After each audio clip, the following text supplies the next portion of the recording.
Welcome to part 2 of A Dose of a Warrior Partner.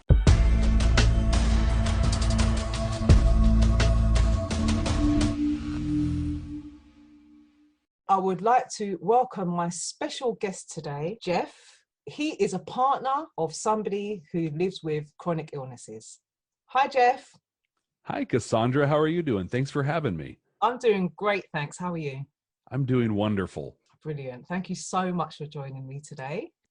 I would just like to start off with maybe you telling us a little bit about yourself. Yeah, thanks. My name's Jeff, and I live right outside of Portland, Oregon in the United States. It's a beautiful area. We call it the Pacific Northwest, which, of course, in other parts of the world doesn't make a lot of sense. But on the map of the U.S., we're the top left corner up here. It's a great area. I work in the social services arena, helping serve the vulnerable people of our state of Oregon. And I also produce podcasts, produce a couple for a few private companies, and I have my own. It's called the Starfleet Leadership Academy. It's a leadership development podcast told through the lens of Star Trek. That sounds brilliant. Ton of fun to put together. And I think it's a great way to help teach management and leadership lessons in a fun, kind of relatable manner. Oh, that's great stuff. So you never know, you may have some of our audience that may be interested in having a little bit of a listen. Hey, that'd be great. And we're on all the places you get podcasts. So feel free to check us out. Okay, fantastic. Thanks so much for sharing that, Jeff. Okie dokie. So just want to start off by you sharing with us what chronic illnesses your partner has. Yeah, so my partner has Ehlers-Danlos syndrome, EDS. And in addition to that, or maybe because of it, it seems with EDS, that's how it works, right? You don't just get dealt the one card. Yes. You get a whole hand. She has a number of food intolerances, including gluten, dairy, and a couple of vegetables like corn. So I've basically listed everything that every food is made out of right there. So that's a constant challenge for us. She's also neurodivergent, has a diagnosis for ADHD. And so in addition to the chronic illness impacting her body, she also has to operate in a world that her brain doesn't necessarily line up with all the time. And can I ask what type of EDS she has? You know, I would have to ask her. I know that it is not the cardiac one, the dangerous, horribly scary one. Right. I know that, but it's interesting you ask that question because I know that was such trying to capture a diagnosis for EDS, right, can be such a challenge. Oh gosh, and yeah. We were so fortunate over here in Portland. We have Oregon Health Sciences University, or OHSU. And one of the doctors there is specializes, which is rare again in EDS, but she was able to really help navigate through a lot of the testing that needed to happen. When I say a lot, anyone who has or lives with someone with EDS knows that there's a lot of testing that needs to happen. But I know when we initially went in, the fear, that we kind of went in with was that she had the EDS related to the heart, the cardiac, the one. And so that was kind of where they steered their testing first, a lot of EKGs, a lot of heart tests. And fortunately, she's got a very healthy heart. It's just absolutely everything else that she struggles with. Yeah, and there are so many different types of EDS as well, and they keep changing the Yeah. the classifications and all the rest of it. So you just can't keep up. You know? I know it's almost easier just to say EDS, not the super scary one, just the kind of scary one. Yeah. So when you met, did she have these conditions, or was it something that developed after? Wow, Cassandra, that is such a great question, because I think it really highlights some of the challenges that not only the people with EDS, but also the partners, friends, and family struggle with. Is yes, she had them, but no one knew. She didn't know. I didn't know. Her doctors didn't know. What we knew when we met was that she, like, when first it was, "Hi, I don't eat gluten." And it was like, oh, okay, that's a thing. And nowadays is a great time, relatively speaking, to not eat gluten. There's a lot of great options out there. Yeah. So I was like, cool, I can totally do this. But wow, things sure got weird really fast, and this hurts and that hurts, and oh, I can't do that. And by the way, I have this really weird scoliosis. You can't see it on me because my spine has two curves in it. They call it the S-curve scoliosis. I'm like, oh, that's interesting. Can't see it at all, but they curve to this side.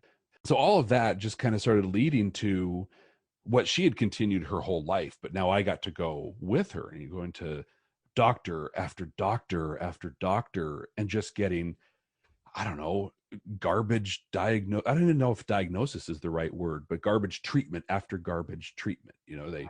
They gave her antidepressants at one point. They told her to go lose some weight and, just kind of figure that out. I think it was probably 9 years from the time we met to the time she got her official EDS diagnosis. Okay. And how long have you been together? We've been together just a little longer than that, almost 10 years. Yeah, it can take a while. It took me like 20 years to get diagnosed. Wow. So. Yeah. Yeah. And I think, I don't know. I mean, I'm by no means a medical professional at all, but I think there's just so little known kind of in the general practice out there for it. And I think that a lot of populations, I think women in particular, but other groups as well, just aren't necessarily listened to by medical professionals in an objective manner all the time. And just in my experience with my partner going to the doctor, just blowing her off and really kind of pointing to either her brain or her self-image, it's just you're just feeling and it's like one time she even said, she's like, look, I'm not depressed. I was sitting on the couch and my rib dislocated because I was sitting there. That's not depression. That's a problem. Yeah, and it's just a common theme, I find with people with EDS, fibromyalgia, and other conditions, chronic fatigue syndrome, and ME. It's just you are dismissed, and it's either all in your head, or like you said, you're depressed, or it's something else. It's your weight, and it's just such a common theme that I'm beginning to realize over the past few years. Whereas for me, I thought it was just me. Yeah. Growing up in my teens and my 20s, I thought it was just me that was being dismissed in that way. And I've just come to realize over the past few years, actually, this is just so common in the invisible illness or unknown or rare disease world. It's just a really common thing, and it just really disgusts me, to be honest. That's exactly what it is. And I think, if you break your arm, someone can see that. They know what needs to happen for it to heal. It's anyone can figure that out. But like you just said, when it's not visible, when you can't point to a thing, even cancer, you can take an X-ray or you can take some imaging thing oftentimes and point and say, that is the thing that is causing the problem. But with EDS, there's nothing to point at. Yeah. There's myriad symptoms, endless symptoms that happen. And I think in our experience, the doctors, they're all about chasing those symptoms, right? Let's do this. Oh, let's do this. But what they don't understand, or what in our experience, what they didn't understand is, great. So you dealt with this dislocated hip. That was fantastic. But the way you dealt with that actually caused a problem on this other leg and exacerbated the scoliosis on there. And so really we've been so fortunate working with the professionals at OHSU that we're actually in more of a system of care at this point, where providers her team, we call them her team, that come in that all deal with things, but they can talk about, hey, I'm going to take this approach. I need you to do this, to help reinforce what I'm doing. And I mean, the tenacity, really just the aggression, really, that it took from both of us to get to that point is shameful, that we had to advocate so aggressively to get what really is just basic health care for someone with a chronic illness. I mean, we're not asking for her to grow 6 feet and, lose a bunch of weight and look like, a Barbie doll in perfect proportion. We just want to be able to sit and watch television or eat a meal comfortably. It's basic life we're wanting. But I think, and kind of what I think many have experienced is that there's that barrier in the medical profession. And if you can't stand up and advocate for yourself, you're not going to get care. In fact, my partner goes to physical therapy 2, sometimes 3 times a week. And we have accepted the fact that that's what she's going to do for the rest of her life. Fortunately, we've got a great team of physical therapists, but she'll have to go in and almost like, I listen to them talk and I just ask myself, I'm like, when did she get a medical degree?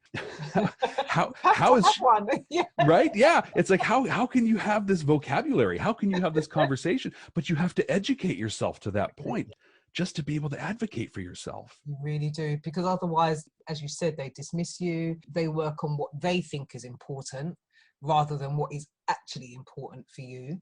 I mean, I could go on forever about the kind of experiences I've had Right. with these And I'm so-called I'm doing professionals. everything I can to not get on the soapbox of, even here in the United States, there's the whole thing of, well, what thing can they bill the most for, right? What's insurance going to pay for the most? But I won't get on that soapbox for now.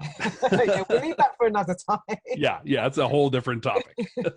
I mean, it's so lovely to hear how you talk about your wife. You clearly love her very much. You know, you've gone through all of this with her, but obviously there must be an impact on your relationship.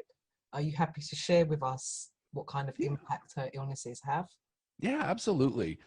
It's hard, right? And I don't want to discount that fact, but a lot of it is kind of just some foundational beliefs that we have, commitments to each other. And so even though it's hard, and sometimes it's almost unbearable, really. I mean, it is confusing, and it's hard to have the language for us to talk about what she's experiencing, but we are committed to each other.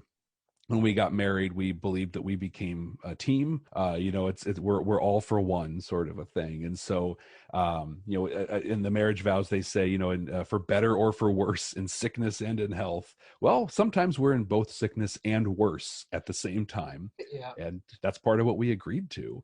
And it's important to us. And so when it gets hard, that's kind of what we fall back to. But I think, where at a high level, and then I'll kind of come down from there. But at a high level, I struggle so much when it it's so lonely to experience what she experiences, Yeah. to have the pain that she has, to not be able to participate in life sometimes, like she experiences, is so lonely. And I feel like a failure because I can't do anything about that.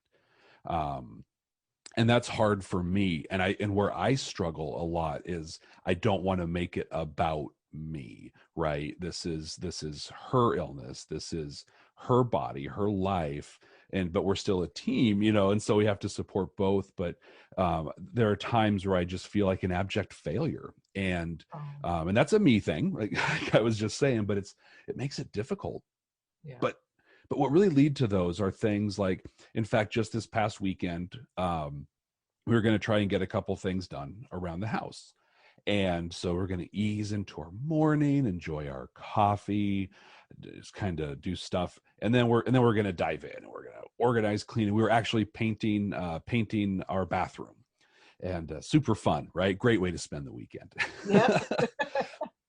But as a combat, so first, with her neurodivergence, she kind of she completely processes things differently than I do. And so in my mind, I have this ease into the day mindset, whereas in her mind, she's already kind of parsed out all of the details of the day and who's doing what and how, and it needs to happen immediately, even though he's drinking coffee, our daughter is over eating her yogurt, and these things but it has to happen now.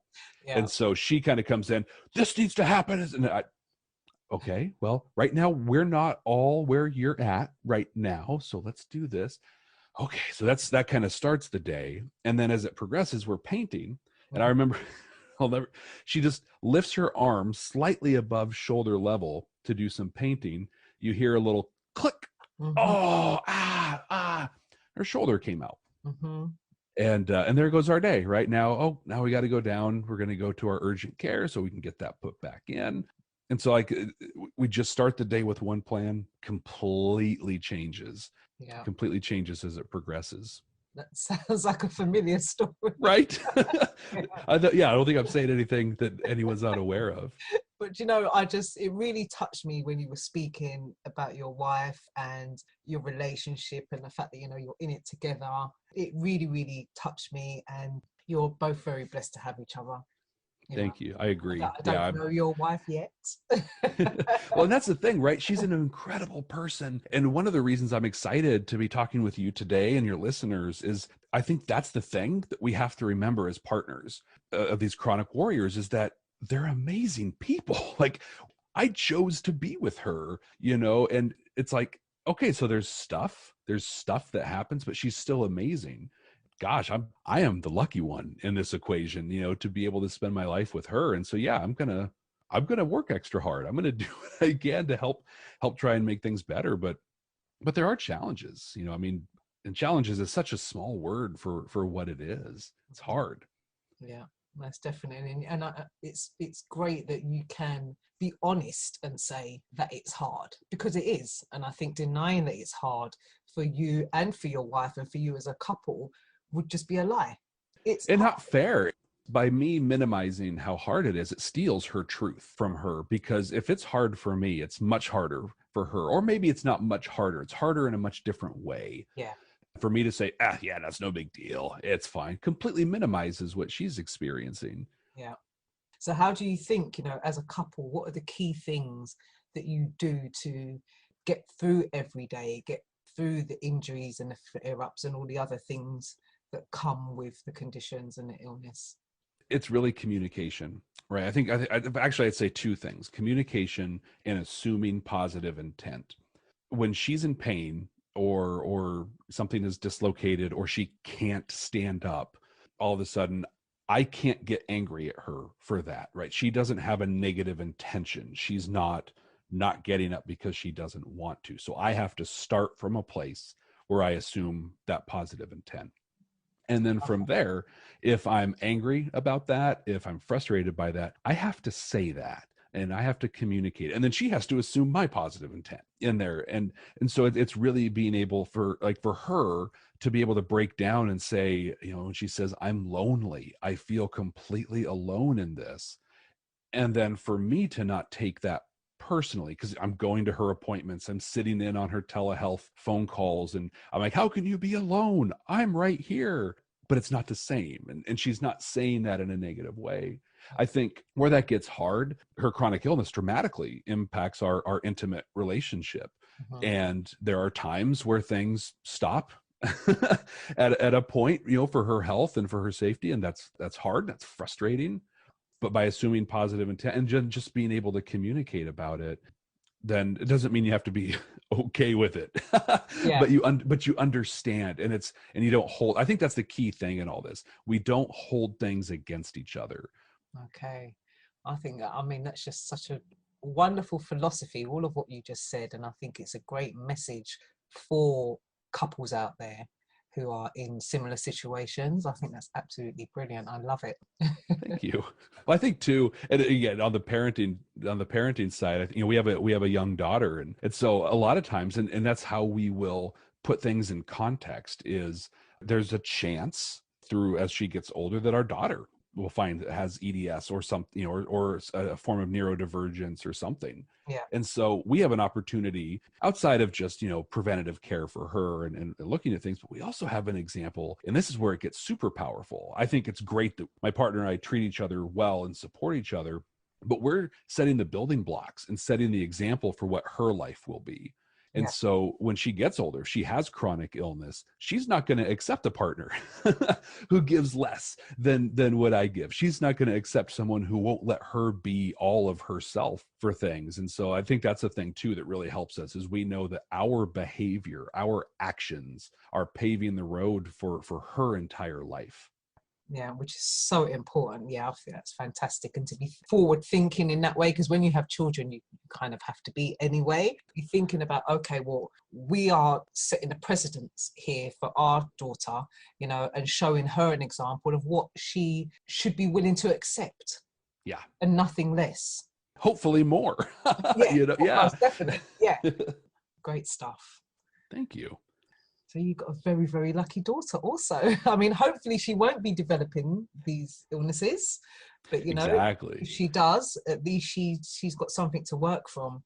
She knows what kind of relationship that she is able to have and will deserve.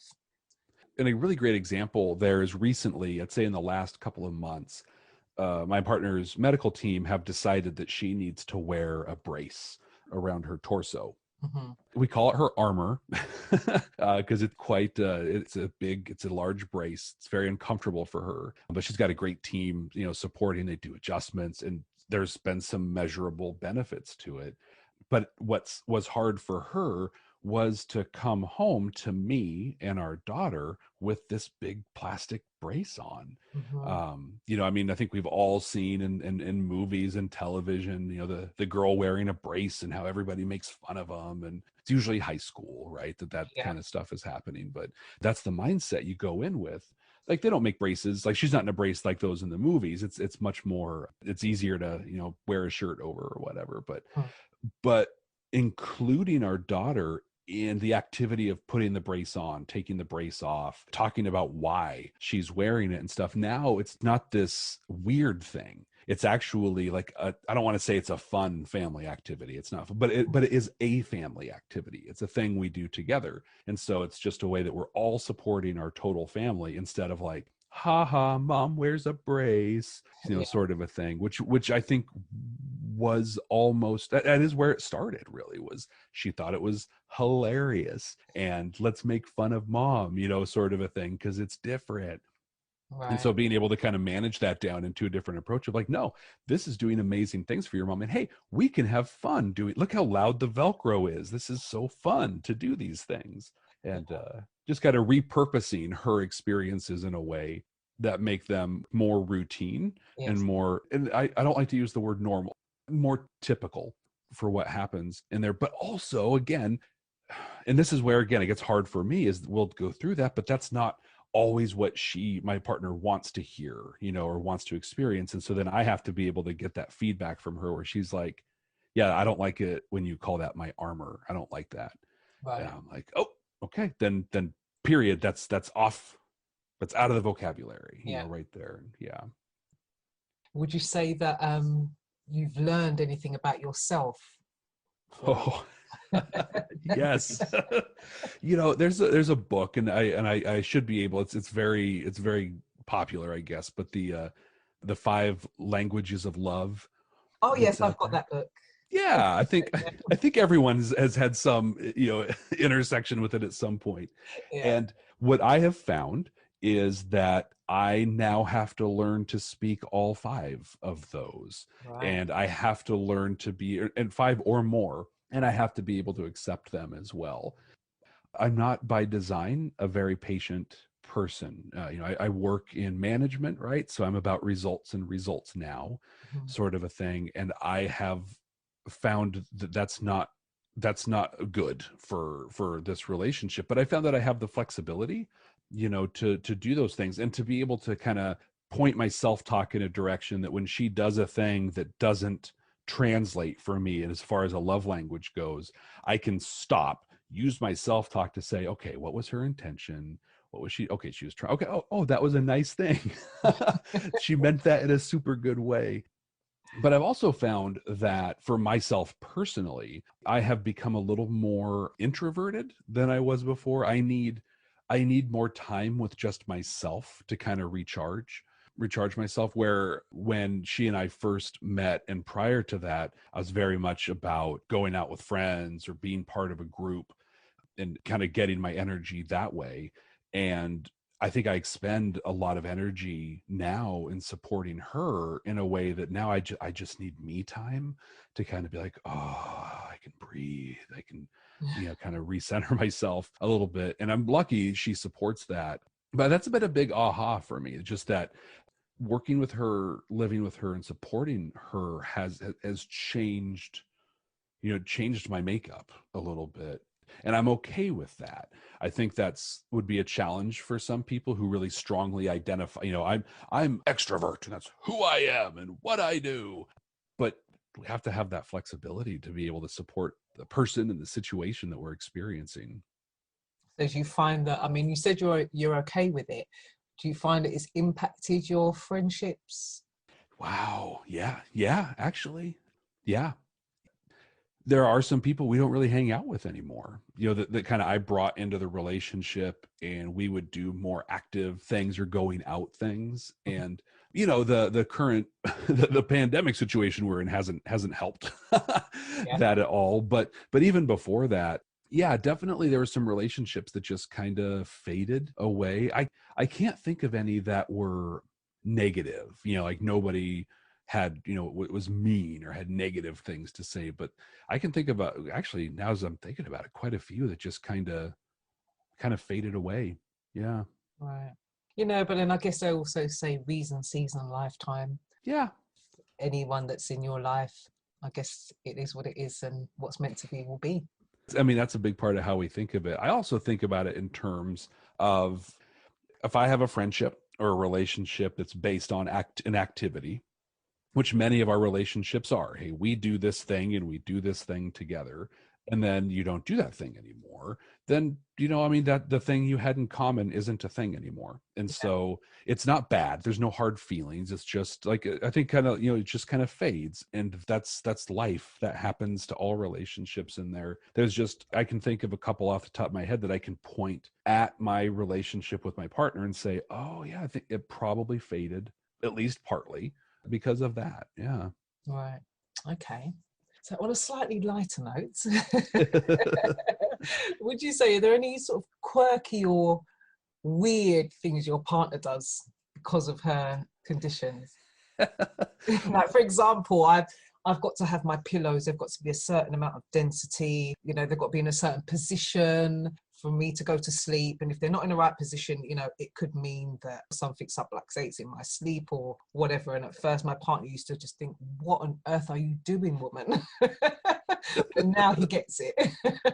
So he knows that I'm not just being a fusspot, it's actually really key that my pillows are in the right position.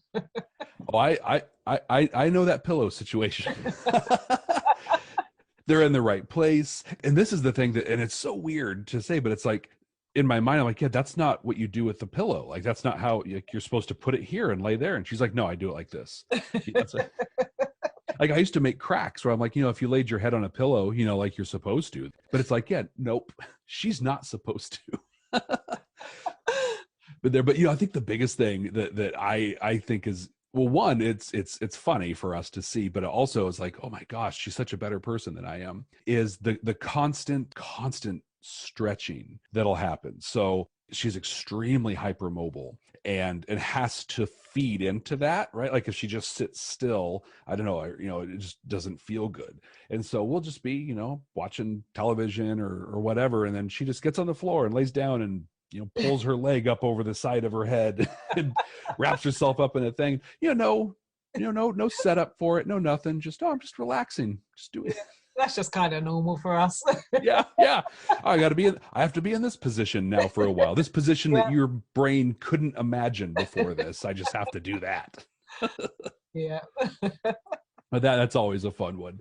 And then the one that I mean, it's not funny, but we have fun with it. Just the whole, hey, I stood up, so I dislocated my hip. Ha ha ha. Now we're going to go to the doctor. And then we have so much fun when we go to the doctor. And it's like this thing that we've turned into. Like she will wear her face mask for her company when she goes in, and then she'll like tell her boss, hey, I'm headed to the emergency room. I'm fine, just getting my hip relocated, but it's cool. I've got my company face mask on because I know they're a prospect, and who knows, I might make a sale out of it. Brilliant. That was when she got a new manager here recently, and that was a conversation she had to have was, hey, sometimes I'm going to tell you I'm at the hospital or doing this. Don't worry. You should worry if my partner tells you that I'm the one in the hospital. But if I tell you, it's fine. That's just part of what we do. That's a normal day. Okay. Do you have any kind of advice for others who are in a relationship with somebody who lives with a chronic illness? Absolutely. I mean, if I had to give anyone any specific advice about this, it would be to know that together you're more than either of you as an individual, right? Kind of you're serving a bigger purpose than just yourself. When you feel slighted, when you feel cheated, when you feel that you're missing out on things, you have to remember that you're doing that because you're a team. You are one together. As the Spice Girls said, two become one, Mhm. and one is better than two. They didn't say that part. I just added that. but just that whole, the sum is greater than the parts piece, and that it's not all bad, right? Like, it's hard, and a lot of it is bad, but some of it's fun and some of it's funny. I think it's important for people to not always take themselves or their situations too seriously. And that's not to minimize, right, what people are experiencing, but I think there's so much power in being able to have a shared laugh about a situation. Try to look at things through a lens of positivity and good, for everything. And that's a lot. It's a lot more than one piece of advice. But for me, it all really comes back to just know that when you made your commitment to your partner, you took their whole selves. And this is part of their whole self. And for some, it is their whole self that they have. And that's what you committed yourself to. And it's hard, it's difficult, but it's so worth it, because if you are fortunate enough to have a partner like I have, you are spending your life with one of the best people in the whole world. And you should thank God, higher power, whomever you need to thank daily for the opportunity to spend your life with them. Wonderful. I concur with everything that you said, and particularly we said about the laughter. That's something that's helped me to get through the years of being in pain, and also helps in my relationship as well, when we can just have a good old laugh about the crazy things that my body does. Yeah. It helps get us through. And I definitely think at first he thought there was something wrong with me because I would just burst out laughing and my arm popped out or something, but it really helped for me to have someone to laugh with, and not just doing it on my own like I'm a mad woman. It makes a really, really big difference. And I think that is great advice that you have shared with our audience. So thank you so much. Is there anything else that you'd like to share with us, Jeff? I think I've shared most everything. I just really appreciate, Cassandra, the opportunity to share this.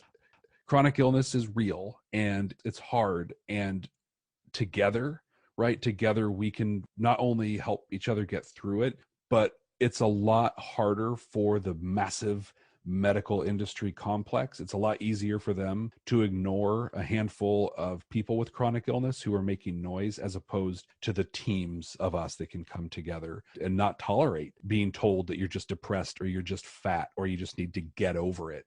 Together, we're a much louder voice. And I think that not only can we make lives better for us and our partners on a day-to-day basis, but we can help affect the change that needs to happen at a global and macro level for people who experience chronic pain and chronic illness. Most definitely. And on that note, I think this has been such a lovely, lovely experience with you, Jeff. Thank you. Thank you so much. It's been wonderful. You're welcome. Thank you. Okay, well, you take care of yourself. You too. Thank you, and be well. Okay, you too. Bye. Bye. You have been listening to the Chronic Warriors podcast.